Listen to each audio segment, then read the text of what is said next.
If we have kids, I want them to have Tyler's genetics, my fiancée said, like she was ordering off a menu. I looked right at her and said, sounds logical, and canceled our wedding the next day while she was in a bridal shop mirror. I'm Evan. I was 32 when this happened, living just outside Columbus, Ohio. I run a small IT consulting business, not some flashy startup, just steady contracts, a couple long-term clients, and the kind of work that keeps your phone buzzing at 7 a.m. on a Tuesday. I'm not a model. I'm 59. I keep my hair close because it's thinning up front, and I wear glasses because I stare at screens for a living. But I'm disciplined. I lift 3 days a week. I don't drink much. I pay my bills on time. I'm the guy who reads the fine print because I hate surprises. Mallory loved that about me, or at least she loved what it built. She was 29, a marketing manager, always put together. Perfect nails, perfect photos, perfect soft life captions with coffee cups and blankets that looked like they'd never been used. She knew how to walk into a room and make people look up. When we met, it felt like balance. She brought color, I brought stability. She talked about our future early, which I took as commitment. I wanted marriage. I wanted one person, one home, one plan. The first year was good. Dates, weekends away, laughing in the kitchen while pasta boiled over. And then the beige flags started showing up. Not the kind you point at and yell about. The kind you excuse because you're already invested. Like how she'd introduce me at parties as Evan, he's in computers, like I was a printer she owned. Or how she'd make little jokes about my dad wardrobe in front of her friends, then squeeze my arm afterward like that made it cute. If I brought it up, she'd tilt her head and say, I'm teasing, don't be so sensitive. Sounds logical, right? That's what I told myself. Mallory's world was aesthetics and status. She could spend 40 minutes picking a restaurant because the lighting washed her out. She kept a Pinterest board for our wedding that had more pins than my entire email inbox. She'd say things like, this isn't just a day, Evan, it's our brand. Our brand, like we were launching a product. Still, I proposed. I did it at a quiet spot on a trail by Alum Creek. No crowd, no cameras, just us and a sunset and a ring I'd spent 3 months choosing. She said yes, cried a little, posted it within 10 minutes, and then the wedding planning became her second job, maybe her first. That's when Tyler started showing up again. Tyler was her ex, 30, attractive in the way people are when they live for attention. He had that lean gym body, a nice smile, and a chaotic life he called freedom. He bounced between jobs, always had a new plan, always needed a reset. Mallory said they were still friends, that he was important to her growth, that they ended maturely. He also liked her photos fast, like within seconds. He replied to her stories with flame emojis and little inside jokes. Sometimes she'd laugh at her phone and I'd ask what was funny, and she'd say, oh, Tyler being Tyler. Sounds logical. Then came the comparisons, little ones. Tyler had better hair. Tyler was so tall in photos. Tyler just got the gym thing. Tyler knows how to dress for a body. Tyler was wild, but that's why he was fun. One night we were assembling a guest list at our kitchen table. I had my laptop open. She had a glass of wine and a highlighter like she was running a campaign. She circled a name and said, we should invite Tyler. I looked up, wise. She shrugged. He was a big part of my life. It would look weird if he wasn't there. Look weird, not feel weird. Look weird. I said, Mallory, it's our wedding. She smiled like I was being adorable. Exactly, that's why it has to be classy. Classy with her ex in the crowd. I didn't fight, I should have, but I told myself this was just her being image-focused. I told myself she'd grow out of it. I told myself love was bigger than social media. And then we had the dinner.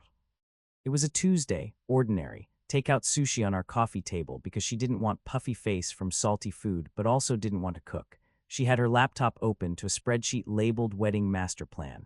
She was in leggings and a hoodie, hair in a neat bun, looking calm. Too calm. She said, can we talk about something serious? When someone says that, your stomach already knows. I muted the TV and said, sure. She took a breath like she was about to present a proposal at work. So, I've been thinking long-term, like kids. I felt my shoulders loosen a little. Kids felt normal. It felt like the next step, a real step.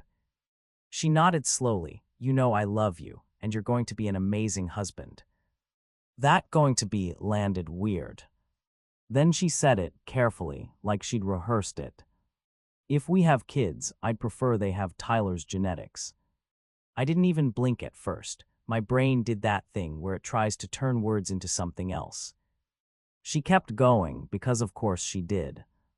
I'm being practical, she said. Tyler is objectively attractive, and his family has good genes. Tall, athletic, great hair. You're amazing, Evan, but you're more like stability, provider, which is important. Honestly, it's perfect. You're the safe foundation. Tyler is the premium input.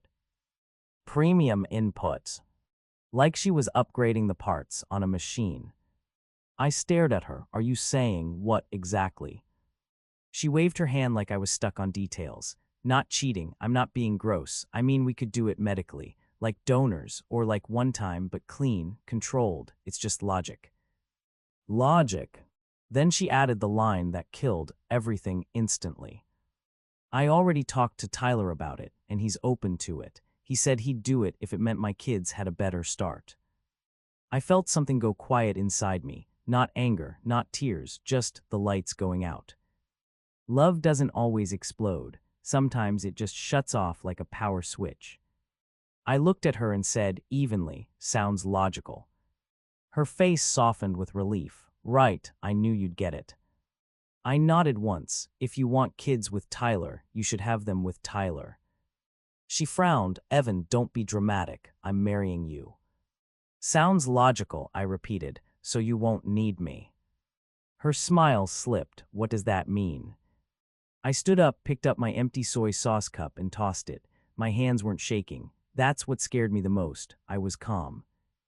I'm going to bed, I said. She laughed a little, like this was a negotiation tactic. Okay, sleep it off. Sleep it off, like I'd wake up and agree to be her wallet while her ex supplied premium input. That night I didn't sleep much. I didn't spiral either. I made a list. Not a revenge list, a logistics list.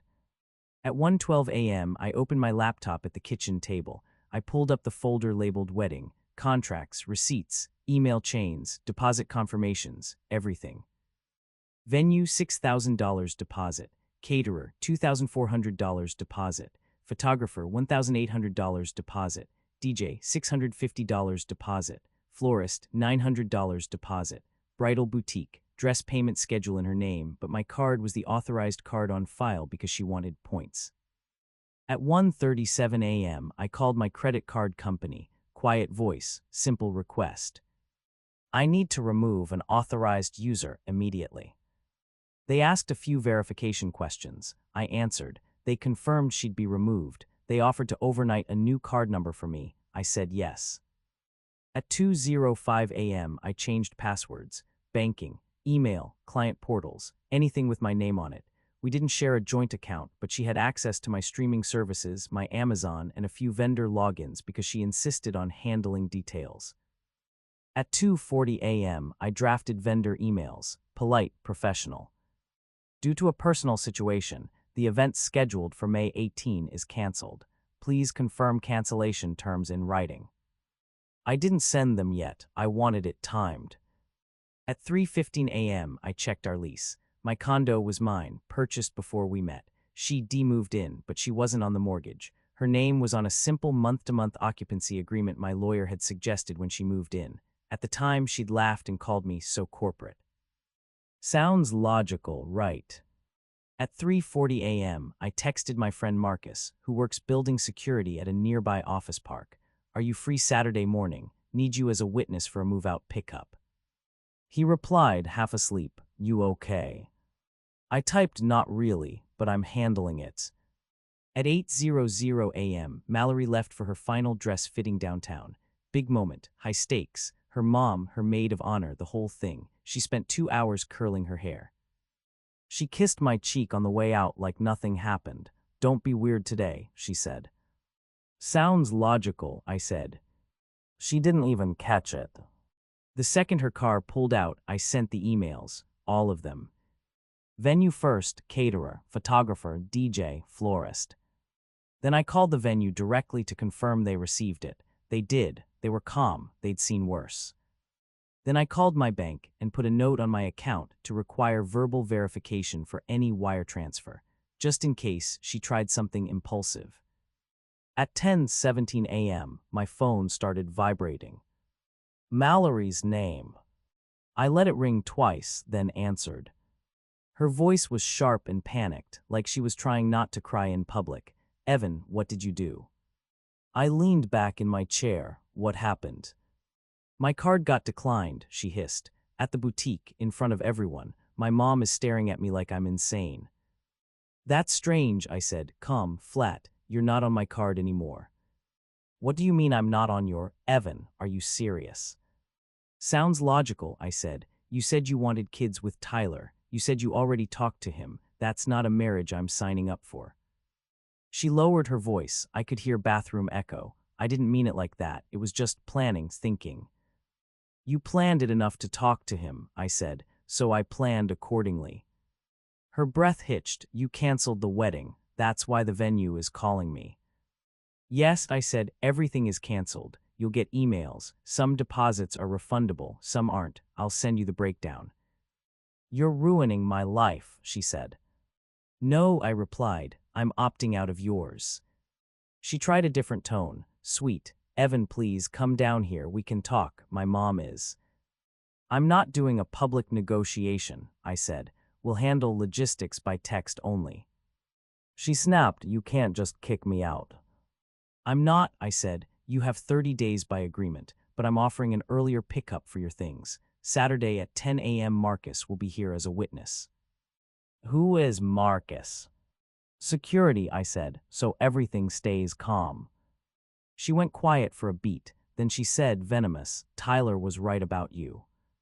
I almost laughed, almost. Sounds logical, I said, have a good fitting. And I ended the call. Within an hour, her story went up online.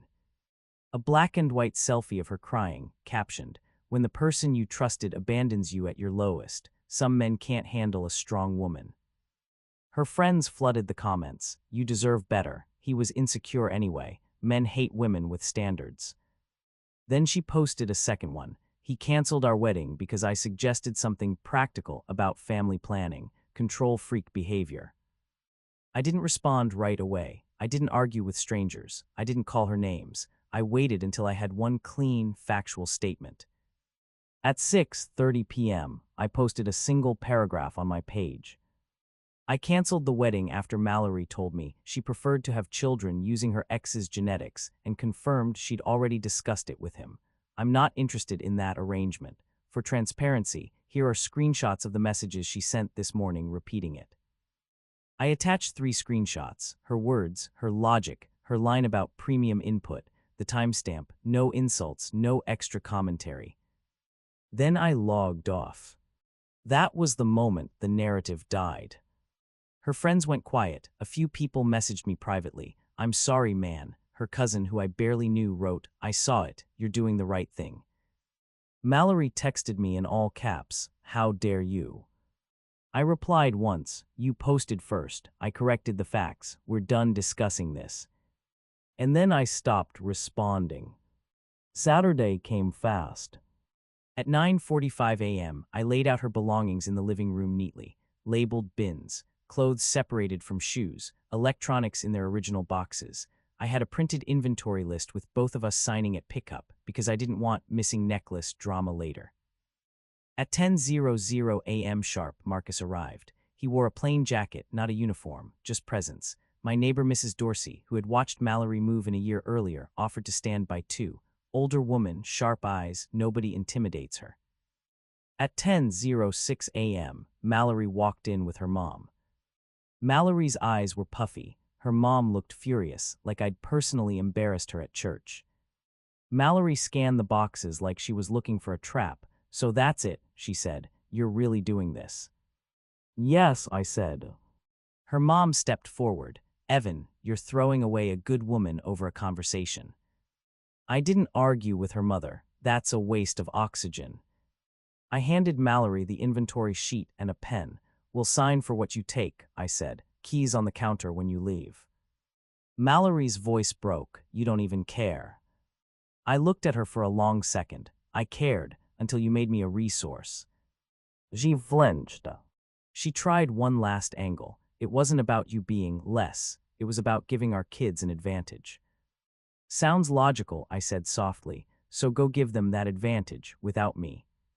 Her mom opened her mouth, but Marcus shifted his weight, and Mrs. Dorsey cleared her throat in that way older women do when they're about to end a conversation without raising their voice. Mallory stared at me, waiting for me to crack, to plead, to bargain. I didn't. She signed the sheet, took her boxes, dropped the keys, and as she walked out, she paused like she wanted a movie ending. Tyler wouldn't have done this, she said. I nodded once. Sounds logical. Tyler can pay your deposits. She left. The silence afterward wasn't sad, it was clean. A month later, I got the last vendor refund confirmation.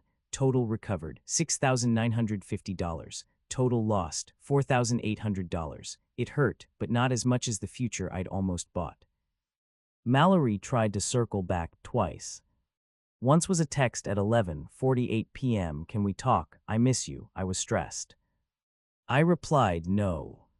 Second time was a voicemail 2 weeks later, softer. Tyler is being weird. I think I made a mistake. That one almost made me laugh for real. I didn't answer. Because here's the quiet part people don't post online. Tyler didn't swoop in and become her fairytale. He did what unstable people do. He enjoyed the attention. Then he vanished when reality showed up. Meanwhile, my life got smaller in the best way. No wedding spreadsheet, no constant performance, no defending basic respect. I started taking my lunch breaks again. I slept 8 hours. I lifted without my phone buzzing with bridal group chat drama. I took a weekend trip to Hocking Hills by myself and felt my shoulders drop for the first time in months. 6 months later, I met Claire at a client's holiday party. She wasn't trying to be the center of the room. She laughed with her whole face. She asked me questions and actually listened to the answers. On our third date, she saw my thinning hairline when the wind hit and just reached up and smoothed it down like it was normal, like I was normal. No comments, no comparisons, no premium input. A year after that, Mallory sent one last message. I hope you're happy. I stared at it for a moment, then typed the only honest thing. Sounds logical, I am. If you've ever had someone treat you like a wallet with a heartbeat, tell me in the comments how you handled it, because I know I'm not the only one.